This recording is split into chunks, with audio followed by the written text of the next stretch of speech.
नमस्कार प्रिय मित्रों, मैं ज्योतिषकार कमल आप सबका हार्दिक अभिनंदन करता हूं आपके अपने इस प्यारे यूट्यूब चैनल एस्ट्रो कमल में। और आज मैं आपको एक ऐसी शक्ति के बारे में बताता हूं जो शक्ति अपने साधक को 3 करोड़ रुपए तक दे सकती है। इतना उसमें पावर है, 3 करोड़ रुपए तक वो दे सकती है।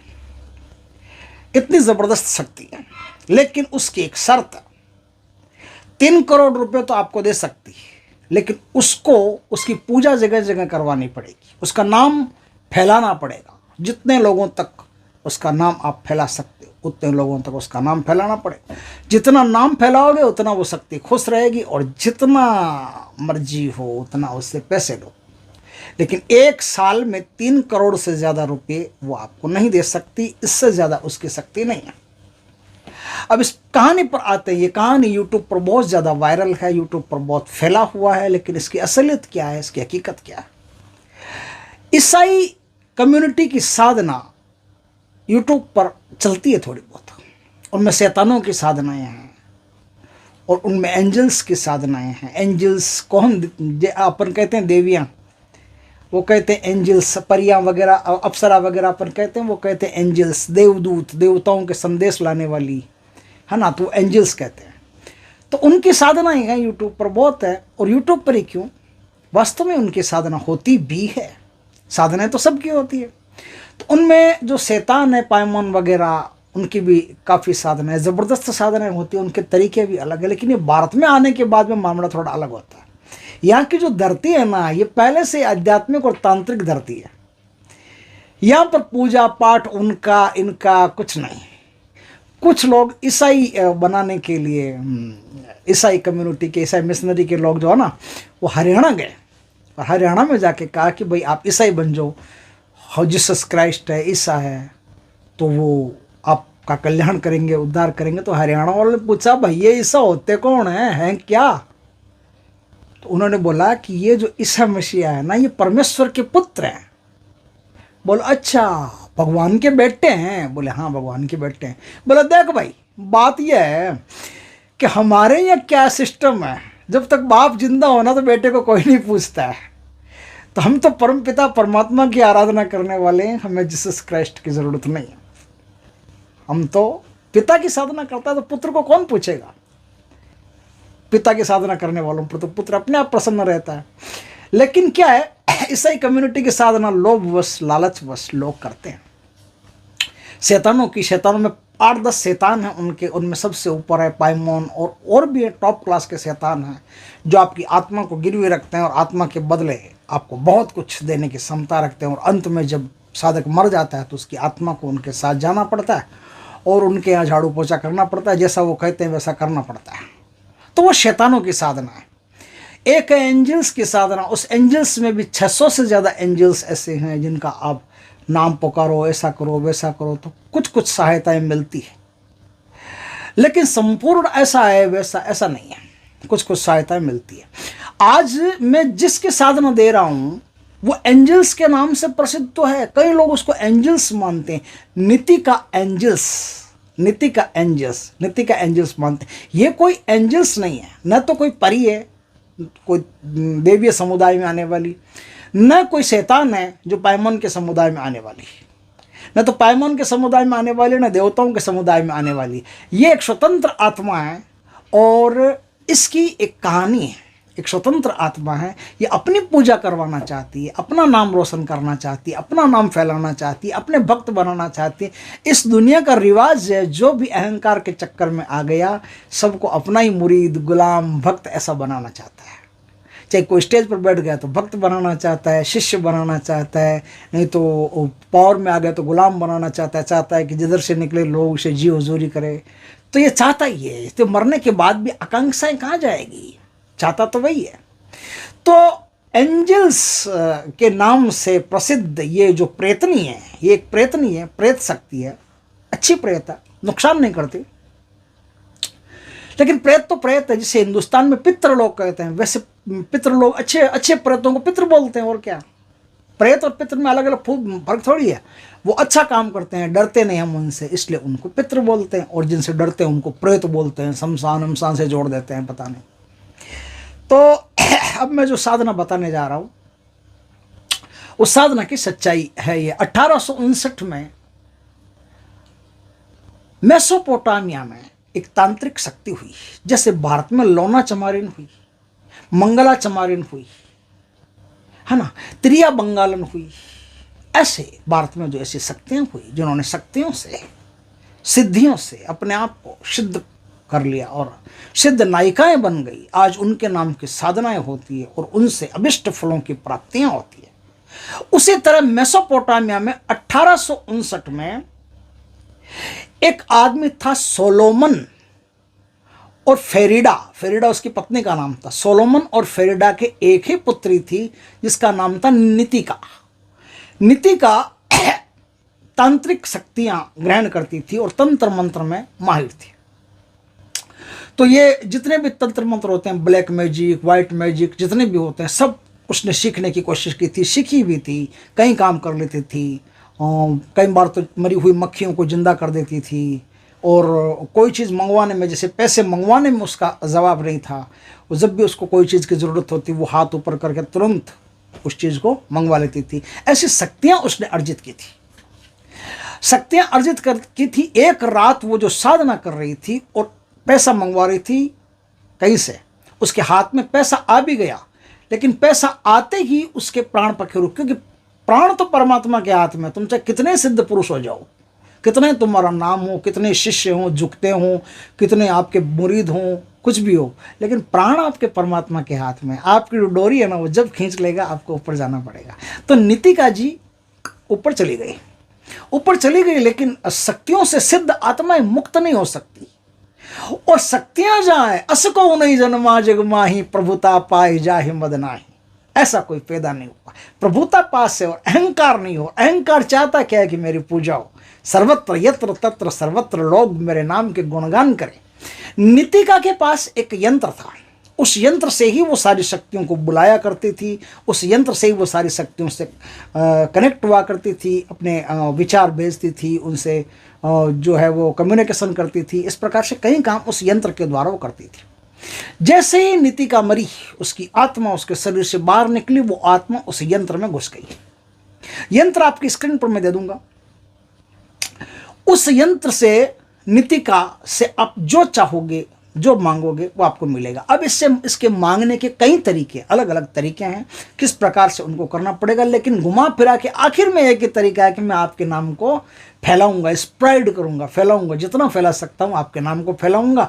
आप मेरी मनोकामना पूरी कर दो, मुझे 2 करोड़ 3 करोड़ 50 लाख 10 लाख मेरा लोन है, ये उतारना, इसके लिए मुझे ये पैसा चाहिए, वो चाहिए, वो चाहिए, वो चाहिए, ऐसा आप जो भी बोलेंगे तो आपकी मुराद पूरी करने में वो सक्षम है। मुराद तो पूरी कर देगी, लेकिन बदले में आपको उसका नाम फैलाना पड़ेगा। तो इसके कई रास्ते हैं। लेकिन भारत में क्या है, भारत में तांत्रिकों की धरती है, यहाँ से पैदा ही तंत्र मंत्र पैदा ही यहाँ से होता है। भगवान शंकर की कृपा से पैदा हिमालय से होता है ना, पूरे विश्व में चलता ही यहीं से। तो भारत में इस साधना को अगर करना हो तो 15 मिनट के अंदर नीतिका जी को आप देख सकते हो। 15 मिनट के अंदर उनके दर्शन कर सकते हो। दर्शन करना हो तो कर सकते हो, नहीं तो इसकी एक किताब बनती है, उस किताब में फिर रोज़ लिखना पड़ता है, नीतिका थैंक्स, मुझे इतना पैसा आपने दिया। ये वर्तमान टेंस, प्रेजेंट टेंस में लिखना पड़ता है, नीतिका थैंक्स आपने मुझे इतना पैसा दिया, नीतिका थैंक्स आपने मुझे इतना पैसा दिया। और इसमें क्या मोटिव क्लियर होना चाहिए कि आपको 1 लाख मांगना है तो 1 लाख ही मांगना है, नहीं तो 1 लाख न 1 लाख में एक कम। जितना आपको मांगना है उतना ही आपको उनसे मांगना है। लेकिन होली की रात सारी आत्माएं जागृत रहती है। उस रात चाहो तो नीतिका देवी को 15 मिनट में आप अपने सामने उपस्थित कर सकते हो। उसके लिए एक मंत्र है और उसके लिए आपको एक चीज़ चाहिए। पहले तो कोई पुराना बरगद का पेड़ हो, पुराना इमली का पेड़ हो, पुराना खेर का पेड़ हो, पुराना आग का पेड़ हो, ऐसे प्राचीन कोई पेड़ हो, पुराना पेड़ हो, काफ़ी सालों से, 100 साल 200 साल पुराना कोई पेड़ हो। आग का पेड़ हो तो कम से कम 7-8 साल पुराना हो। ऐसे कोई भी पेड़ हो, उस पेड़ के नीचे आपको एकदम साफ सफाई करके अच्छी तरह से, और जो मैं यंत्र दे रहा हूँ ना इस पर, वो यंत्र आप पहले फोटोकॉपी करवा के निकलवा लें, नहीं तो पेंटिंग करवा लें, कुछ भी कर लें। वो यंत्र आपको एक सफ़ेद कागज़ पर यंत्र बनवा करके फ्रेमिंग करवा करके तैयार रखना चाहिए। वो यंत्र जैसे अपन तो यंत्र ऐसे खड़ा रखते हैं, उस यंत्र को ऐसे पड़ा रखना है, नीचे ज़मीन पर पड़ा रखना है, मतलब जैसे सफ़ेद कपड़ा बिछा करके उस कपड़े के ऊपर उस यंत्र को रखना है। यंत्र को रखना है। यंत्र के चारों तरफ 4 मोमबत्तियां रख दीजिए, 4 मोमबत्तियां रख दीजिए। अब आप भारत में हैं तो भारत में भोग देने पड़ते हैं। भारत में कोई भी साधना करो भोग पर चलती है। तो उसको बढ़िया बढ़िया फल, फ्रूट, मेवा, मिष्टान, शरबत, इन सब चीज़ों के सात्विक सात्विक भोग दीजिए। सफ़ेद आप कपड़े पहनिए, सात्विक भोग दीजिए। यंत्र को नीचे रखिए, यंत्र को नीचे रख करके पूजा कीजिए। और अब आप अंकोल के तेल का एक दीपक होना चाहिए, पत्थर का दीपक आप बनवा करके ले आइए पहले से ही। पत्थर का दीपक हो, अंकोल का तेल उसमें भरें और शुद्ध मदार की बाती बनाएं। और वो जो बाती है, वो जो दीपक है, वो दीपक यंत्र के आगे रख दें। अब आप वहां बैठ करके चाहो तो संकल्प पहले करना माँ काली से। माँ काली ये नीतिका नाम की एक भारत से अन्य देश की एक शक्ति है, मैं उसका प्रत्यक्षीकरण करना चाहता हूं। माँ, उसे मेरे लिए आप उपस्थित करो। ऐसा बोल करके अब आप कोई अलग से कुछ काम करने की आवश्यकता नहीं। सीधा कोई भी माला आपके पास हो, रुद्राक्ष की माला या काले हकीक की माला, कोई भी माला आपके पास हो, या सफ़ेद हकीक की हो तो भी चलेगी, या स्फटिक की हो तो भी चलेगी। तो माला आप ले लीजिए। माला लेकर के उसी रात बढ़िया भोग, मिष्टान का भोग दे करके किसी पेड़ के नीचे बैठ करके सुरक्षा घेरा अपना अच्छी तरह से बना करके, और फिर आप नीतिका को बुला रहा हूँ ऐसा विचार करके, और नीतिका ये रात ठीक 12 बजे से 2 बजे के बीच में आपको काम करना है। ये जो दीपक जलाओगे, ये दीपक होली की अग्नि से जलना चाहिए। अब आपकी होली की अग्नि, आप कहते हो सुबह 4 बजे जलती है होली की अग्नि 4 बजे जलती है, कोई दिक्कत नहीं। आप अग्नि ले आइए, उस अग्नि से एक दीपक जला करके रख लीजिए। उस दीपक में बराबर तेल घी जो भी आप डालते हैं बराबर मात्रा में जलते रहना चाहिए। दीपक बुझना नहीं चाहिए, वो अग्नि बुझने नहीं चाहिए। तो वो अग्नि ला करके उसको प्रज्वलित रखिए। प्रज्वलित रख करके वही दीपक आप वहां ले जाइए, पत्थर का दीपक, वही दीपक वहां ले जाइए। तो उस यंत्र पर ध्यान करते करते हुए, यंत्र पर देखते देखते आपको एक समय ऐसा आएगा, पूरा यंत्र एकदम लाइटफुल दिखेगा, चमकता हुआ दिखेगा, जैसे उसमें रोशनी भर गई है। यंत्र के हर लाइन में अपने आप ही एक रोशनी दौड़ रही है, अपने आप एक प्रकाश दौड़ रहा है। एक व्हाइट कलर का चमकीला दूधिया प्रकाश उसमें आपको दिखाई देगा। दिखाई दे, शक्ति आपके सामने आ जाए, तो शक्ति का तो एक ही वचन कि तुम मेरे नाम को फैलाओ, मैं तुम्हें मन चाहा पैसा दूंगी।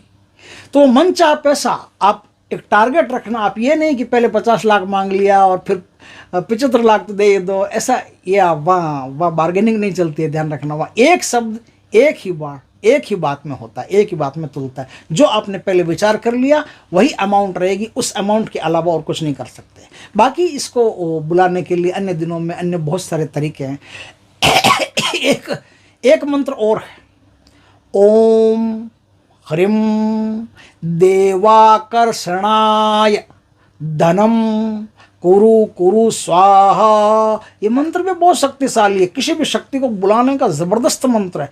ओम ह्रीं देवाकर्षणाय धनम कुरु कुरु स्वाहा। इस मंत्र का चमत्कार ही अलग है। इस मंत्र को भी नीतिका के नाम से आप बोल करके कि मैं नीतिका को बुला रहा हूँ, इस मंत्र का सहारा लेकर के, तो हे मंत्रराज, हे देव, मुझे नीतिका नाम की ये शक्ति है जो विदेशों की शक्ति है और इस प्रकार के धन मन देने का काम करती है। तो मुझे वो शक्ति को देखना है अपनी आंखों से, उससे प्रत्यक्ष वरदान लेना है। तो इस मंत्र से भी बुला सकते हो, नीतिका का खुद का नाम लेके भी बुला सकते हो। दोनों का प्रयोग करके आप नीतिका को बुला सकते हो, लेकिन 1 साल में 3 करोड़ से ज़्यादा वो नहीं दे सकती। कितना ही जोर लगा लो, इससे ज़्यादा उसकी क्षमता नहीं। तो आपको यदि करना हो तो इस प्रकार से करके आप शक्ति को बुला करके अपने मनवांछित कर्म करवा सकते हो, और धन प्राप्त करके आप उसका नाम तो फैलाना ही पड़ेगा, पूजा तो करवानी पड़ेगी। जितनी पूजा करवा सकते हो, नाम फैला सकते हो, उतना फैलाओ। बस इस प्रकार से आप धन की प्राप्ति कर सकते हो। ये बहुत ही शानदार चीज़ है जो एक थोड़ी देर में, मतलब जैसे 12 से लेकर के 2 के बीच में इस शक्ति का प्रसाद आपको मिल जाता है। बस आपको जो रकम है वो रकम पहले से सोच करके वहाँ चाहो तो लिख करके रख दो, चाहो तो बोल करके कह दो कि मुझे ये रकम चाहिए, इतनी रकम प्राप्त करने के लिए मैं आपकी साधना कर रहा हूँ, आपका दर्शन करना चाहता हूँ। तो इस प्रकार से बोल करके साधना करोगे तो शक्ति आ जाएगी आपके सामने। कोई बड़ी बात नहीं है, ये कोई ज़्यादा मोटा मसला नहीं है, क्योंकि ये एक प्रेतात्मा, इससे ज़्यादा कुछ नहीं है। न तो ये देवता है, न तो ये राक्षस है, कुछ नहीं है। ईसाइयों का समझना, हिंदुओं में मत समझना। ईसाइयों में न तो देवता है न राक्षस है, न तो एंजिल है और न पामन की है। ये सीधी सीधी एक सिंपल आत्मा है जिसने तांत्रिक साधनाएं की और अब ये देवी बनना चाहती है, जैसे लोना चमारन की तरह, मंगला चमारन की तरह, त्रिया बंगालन की तरह देवी बनना चाहती है। ये पूजित होना चाहती है। पूजित हो गई तो देवी बन जाएगी। जितने लोग पूजा करेंगे उतने ही प्रेत से देवता बन सकता है वो, कोई बड़ी बात नहीं। और प्रेत देवता बनने के लिए, अपना पावर बढ़ाने के लिए, पावर बढ़ गया तो देवता बन गया, और क्या है, जो पावर बढ़ गया तो देवता अपने आप बन जाएगा। तो जी पावर बढ़ाने के लिए प्रेत कभी कभी किसी किसी धाम पर प्रेत बैठ जाए तो अपनी पूजा करवाते रहते हैं। तो आप अगर लोग इनकी पूजा करते गए तो ये अपने आप देवी बन जाएगी। नहीं तो अभी शुद्ध एक आत्मा है, बड़ी आत्मा है जो लोगों की मदद करती है, और इस प्रकार से करोगे तो आपकी भी शक्ति, ये जो शक्ति है आपकी भी मदद करेगी। दोस्तों वीडियो अच्छा लगे तो लाइक करना, कमेंट करना, शेयर करना। पहली बार हमारे चैनल पर आए, चैनल को सब्सक्राइब करना, पास में जो बेल आइकन का बटन दबा देना ताकि हमारी ज्ञानवर्धक जानकारीपूर्ण वीडियो सबसे पहले आपके पास आ सके। जय श्री कृष्णा दोस्तों।